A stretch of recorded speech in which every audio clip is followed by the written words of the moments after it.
Halo, apa kabar Handai Tawa? Jumpa kembali dengan Mas Yoko TV. Video perjalanan kita kali ini adalah rute antara Jenewa dan ski resort San Serge di Swiss. Sebelum lanjut dengan videonya, jangan lupa untuk subscribe, like, komen dan share serta mengaktifkan tanda loncengnya agar kalian tidak ketinggalan video berikutnya. Selamat mengikuti.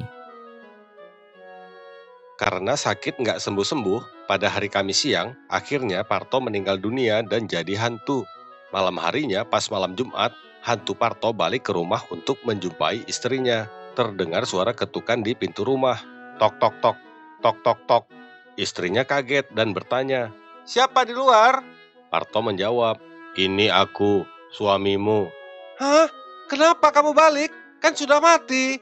"Ada yang mau aku sampaikan." "Gak usah ketemu aku lagi. Sudah mati ya mati aja. Jangan ganggu aku." "Ini penting. Tolong buka pintu." "Enggak ah, kamu udah mati. Aku takut." "Sebentar saja. Paling 1 menit. Aku janji." Akhirnya dengan takut-takut, si istri membuka pintu.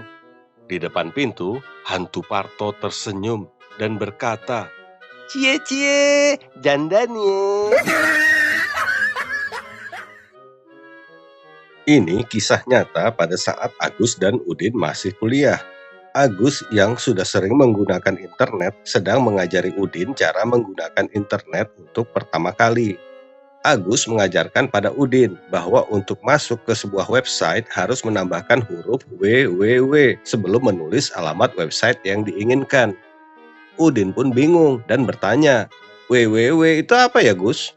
Agus yang juga bingung menjawab, "Ya pokoknya kalau mau masuk ke website harus ketik www dulu. Kalau nggak salah itu singkatan dari wassalamualaikum warahmatullahi wabarakatuh."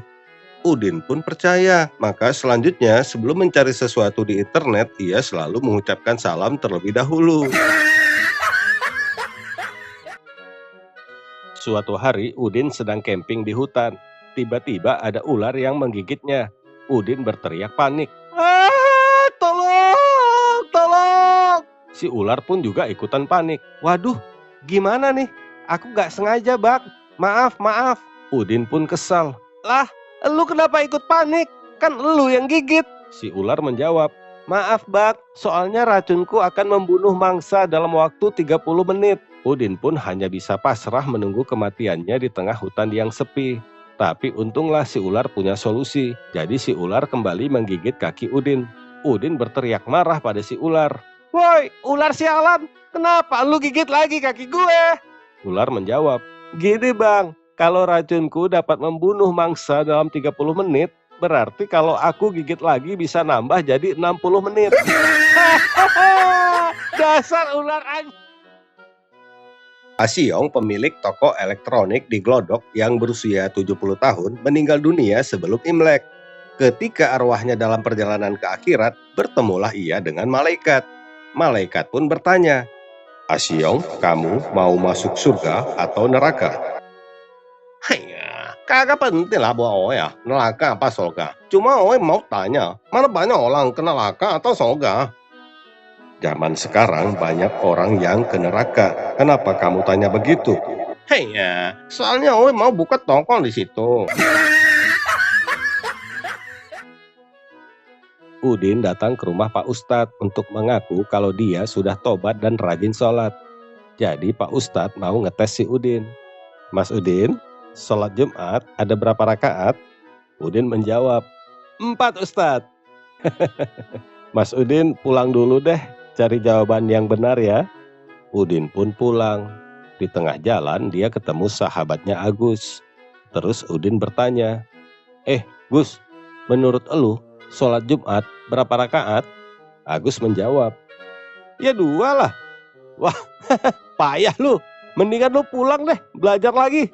"Lah, emang kenapa?" "Nah, gua yang jawab 4 aja masih salah, apalagi 2.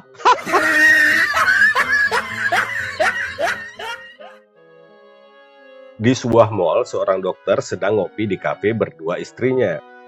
Di meja lain ada seorang wanita cantik berpakaian seksi duduk sendirian, yang dari tadi sering melirik dan senyum-senyum pada si dokter. Si istri jadi curiga dan berulang kali memperhatikan ekspresi wajah suaminya. Lalu ia bertanya, "Siapa dia, Pak?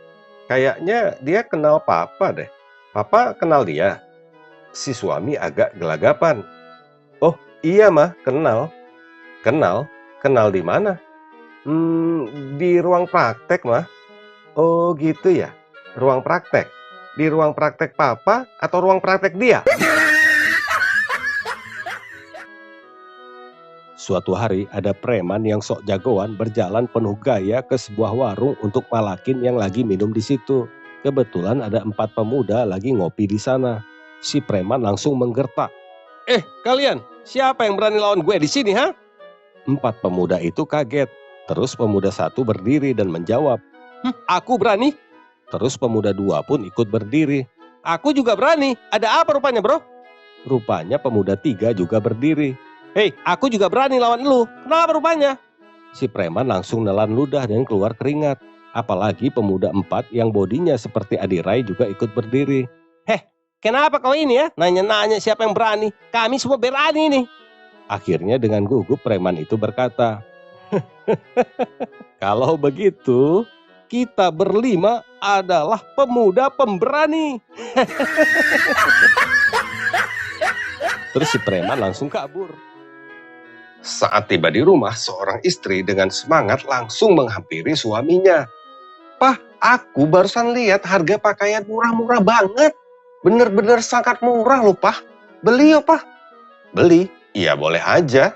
Emangnya murah gimana, Mah? Baju apa sih?" Si istri menjelaskan. "Coba bayangin, Pah. Jas blazer cuma 10.000, gaun panjang 8.000, kimono 7.000, daster 5.000, kemeja juga 5.000. Dan baju safari setelan lengkap cuma 12.000. Murah kan? Dan masih banyak yang lainnya juga. Murah banget, Pah." "Hah? Iya, itu murah. Di mana tokonya, Mah?" "Itu loh, Pak. Toko baru di ujung jalan rumah kita, Pak." "Hah? Toko yang mana, Mah?" "Itu yang catnya ungu."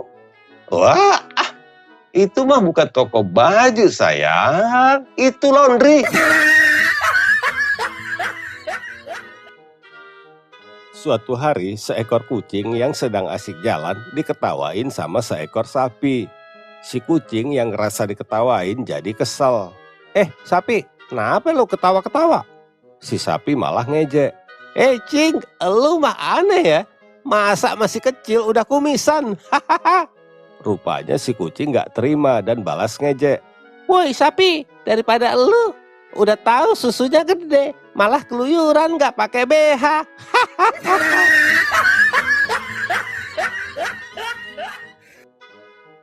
Pada suatu malam, Agus, bocah berumur 6 tahun, mendekati ayahnya yang sedang membaca buku.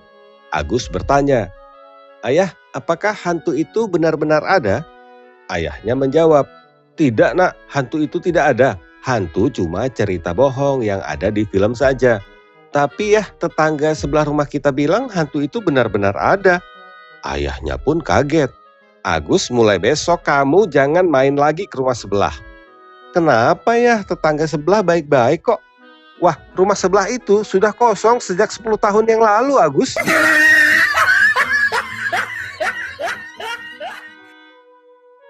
Parto yang baru diangkat menjadi kepala bagian di kantornya tidak senang dengan Bunga.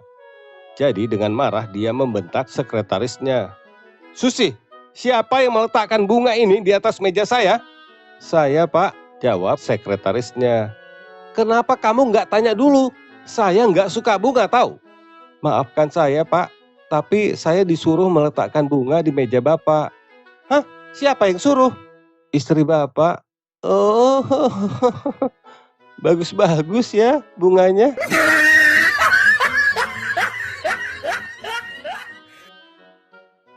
Suatu hari, seorang anak yang baru masuk SD ditanya oleh ibunya saat pulang sekolah.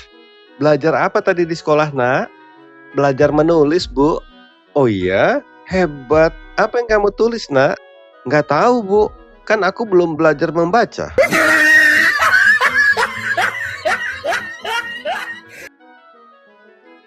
Dulu waktu Udin masih kecil ada kejadian yang lucu. Suatu hari Udin mencuri mangga di pohon orang. Waktu sedang asyik memanjat pohon, tiba-tiba yang punya pohon melihat Udin dan berteriak, "Woi, Udin! Dasar anak bandel, turun kamu! Nanti saya bilang sama bapak kamu ya, baru tahu rasa." Sambil ketakutan, Udin melihat ke atas pohon dan berkata, "Ayah, kita ketahuan."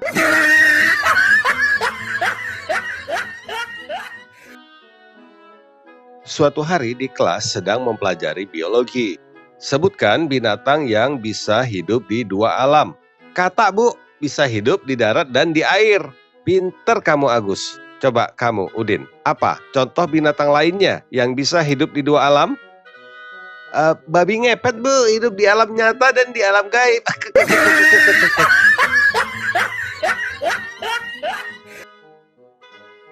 Suatu hari, Soimah datang ke dokter dengan membawa bayi yang sedang menangis.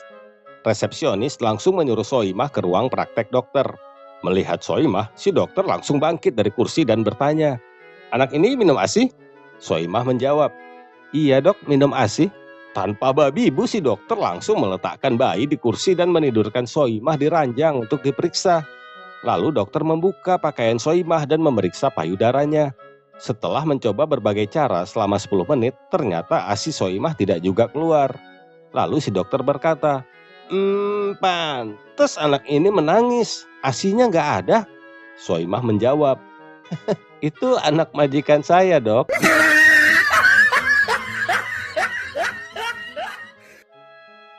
Sepasang suami dan istri sedang berpantun, dimulai oleh istrinya. "Burung pipit, buah kedondong. Pa, minta duit dong." Lalu sang suami pun membalas pantun tersebut. "Burung pipit, buah kedondong. Itunya papa, dijepit dulu dong." Disambut lagi oleh sang istri. "Burung pipit, buah kedondong. Udah dijepit, uangnya dong." Si suami bales lagi.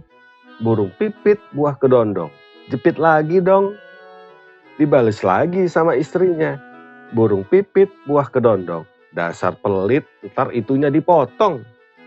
Dengan pedenya si suami bales lagi. "Burung pipit, buah kedondong. Kalau dipotong, ntar mama bengong." Dengan geram si istri ngebales. "Burung pipit, buah kedondong. Kalau dipotong, cari berondong dong."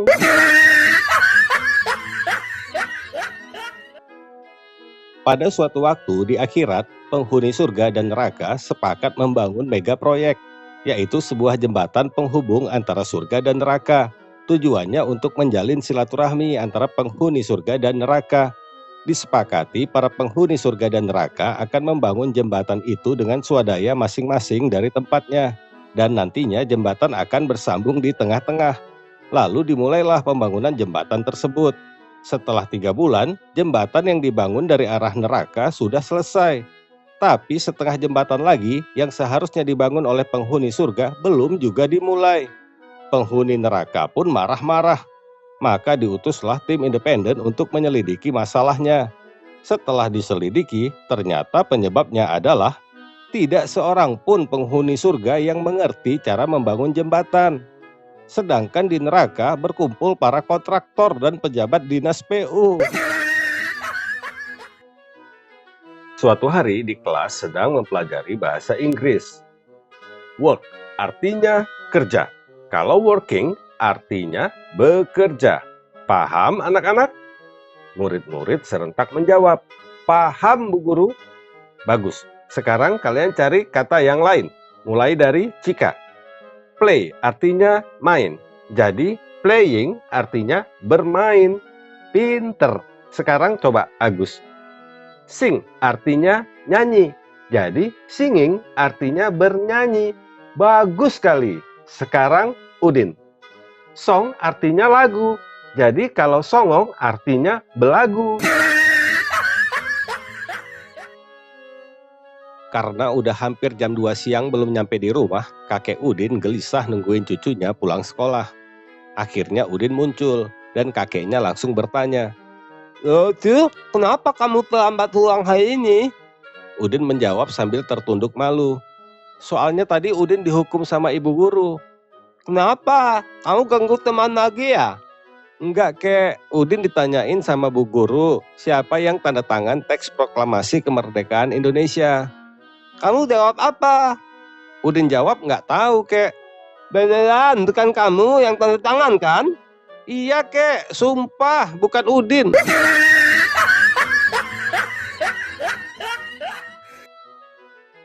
Seorang cewek cantik naik ke angkot dan duduk di samping supir. Setelah sekian lama berjalan, tiba-tiba supir angkot merasa perutnya mules dan mau kentut. Tapi si supir malu kalau dia kentut, jangan-jangan suaranya bisa kedengaran sama cewek cantik di sebelahnya.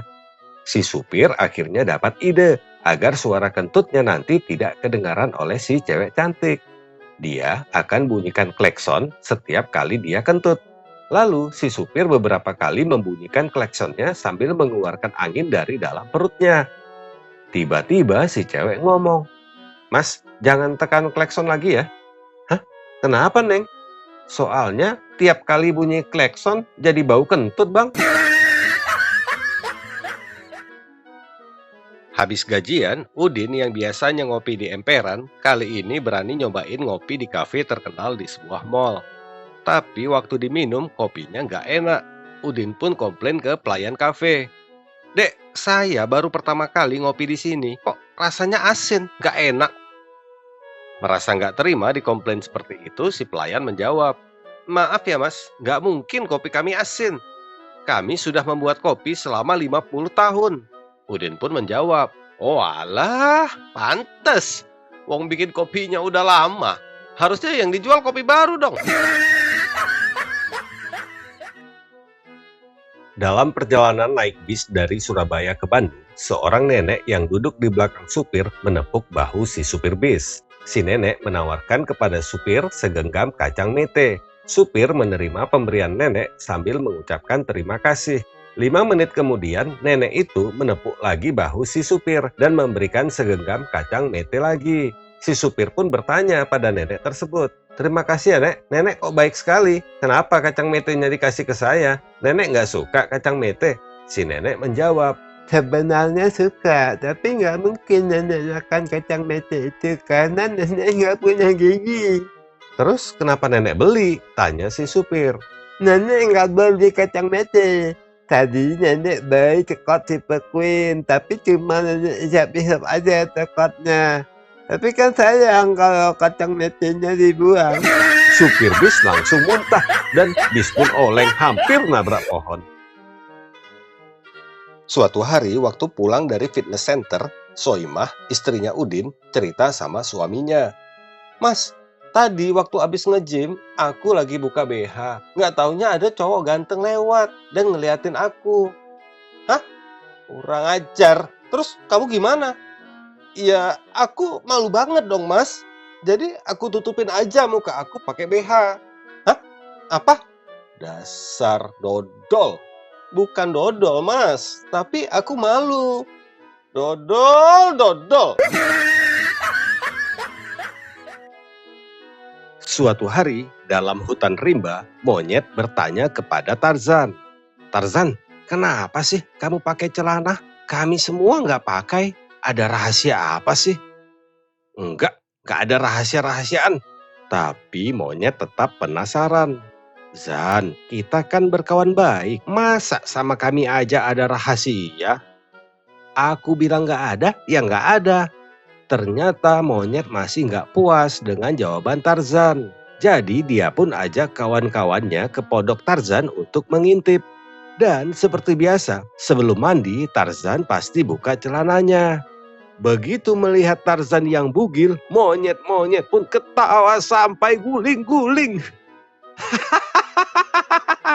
Pantesan dia pakai celana. Rupanya dia malu sebab ekor dia ada di depan. Pendek dan buntet lagi.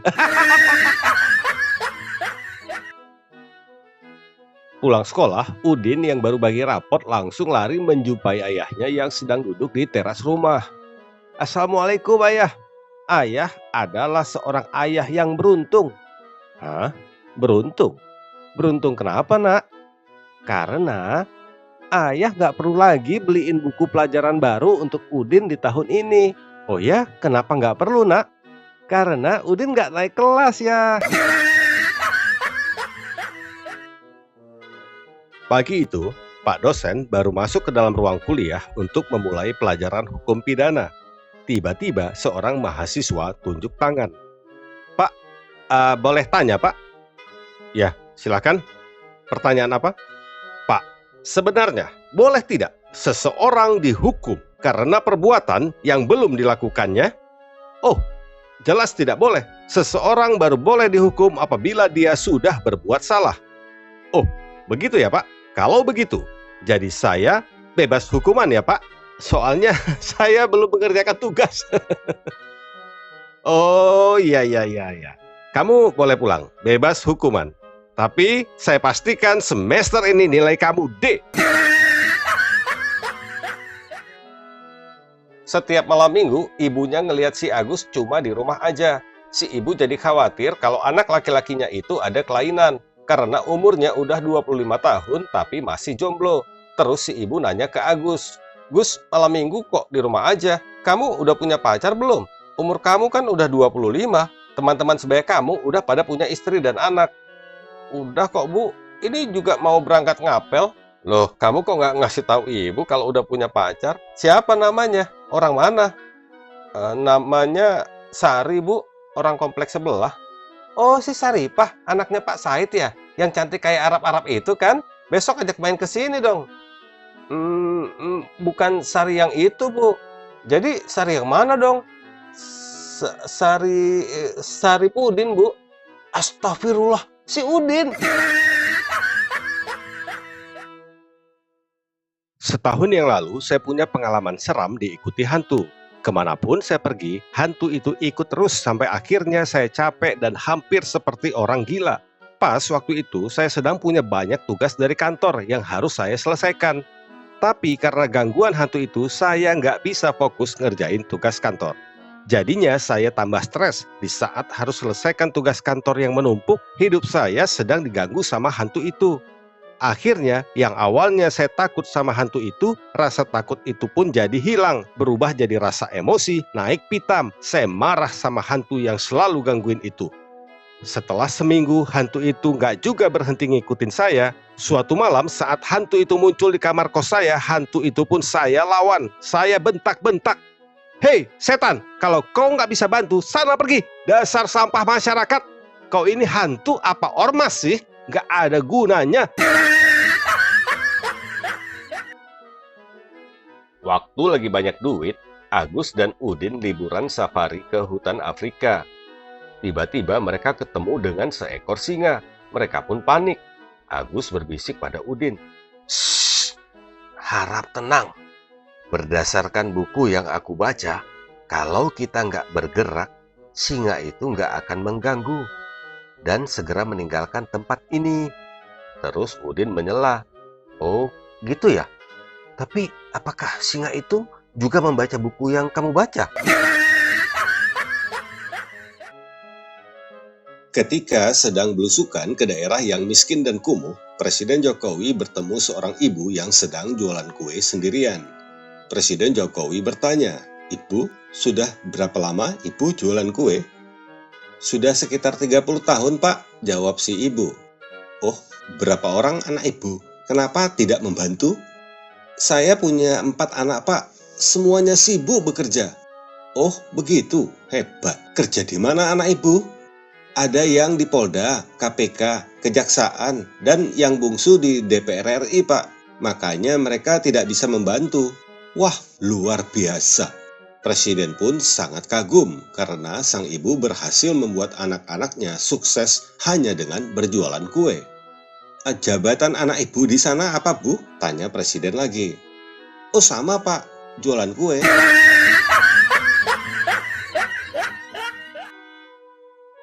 Suatu siang, Udin menelepon ke kantor polisi untuk melaporkan kecelakaan yang sedang dia lihat dengan mata kepalanya sendiri.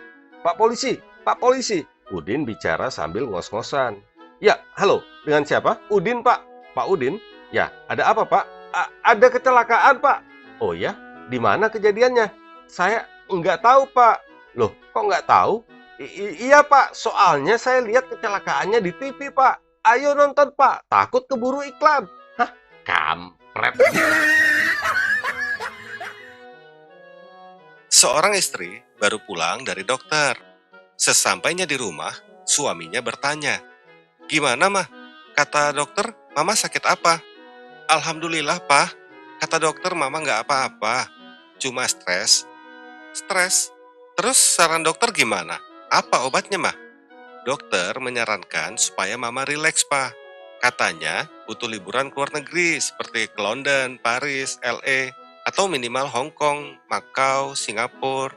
Enaknya kita pergi kemana, Pak?" "Oh, enaknya kita pergi ke dokter lain aja, Mah."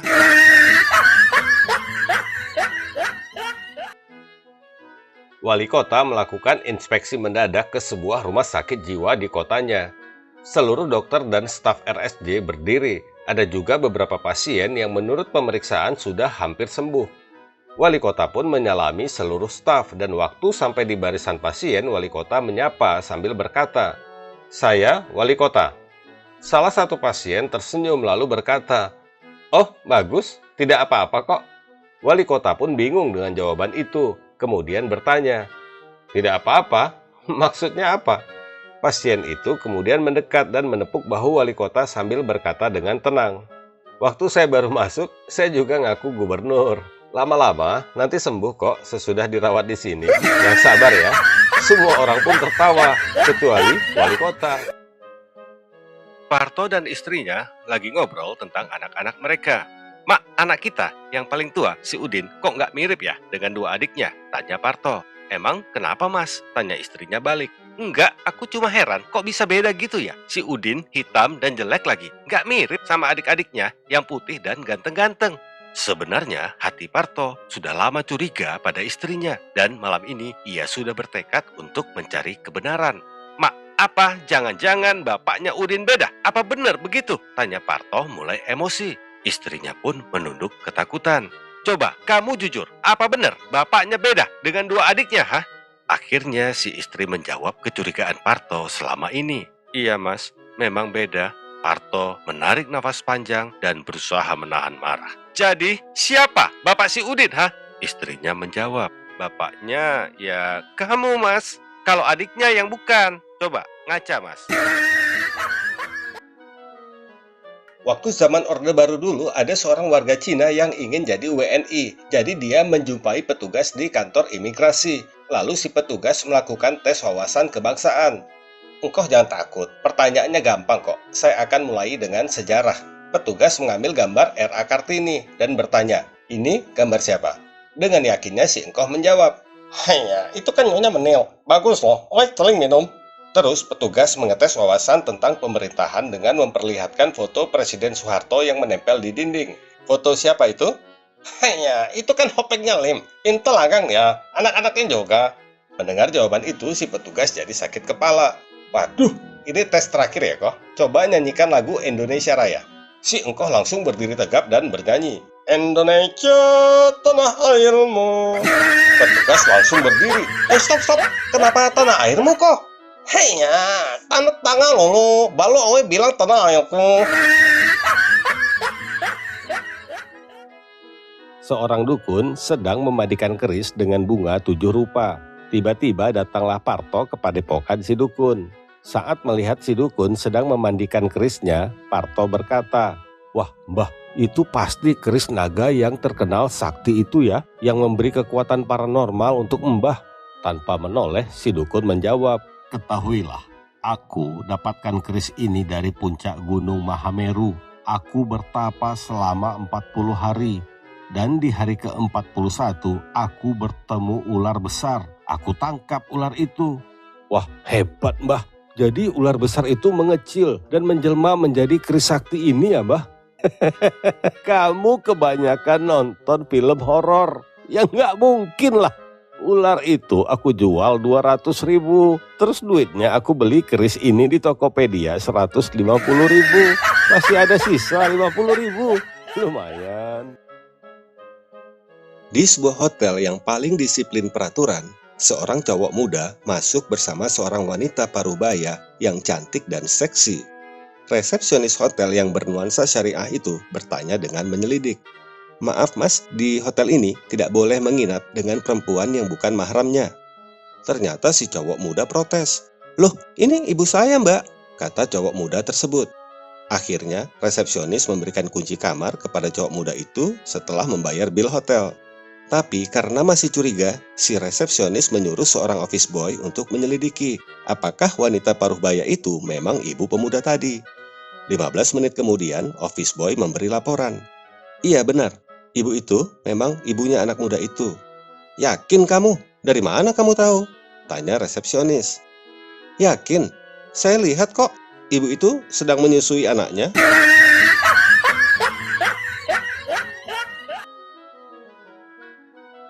Demikian video perjalanan kita kali ini. Jangan lupa untuk subscribe, like, komen dan share serta mengaktifkan tanda loncengnya agar kalian tidak ketinggalan video berikutnya. Terima kasih sudah menonton dan sampai jumpa.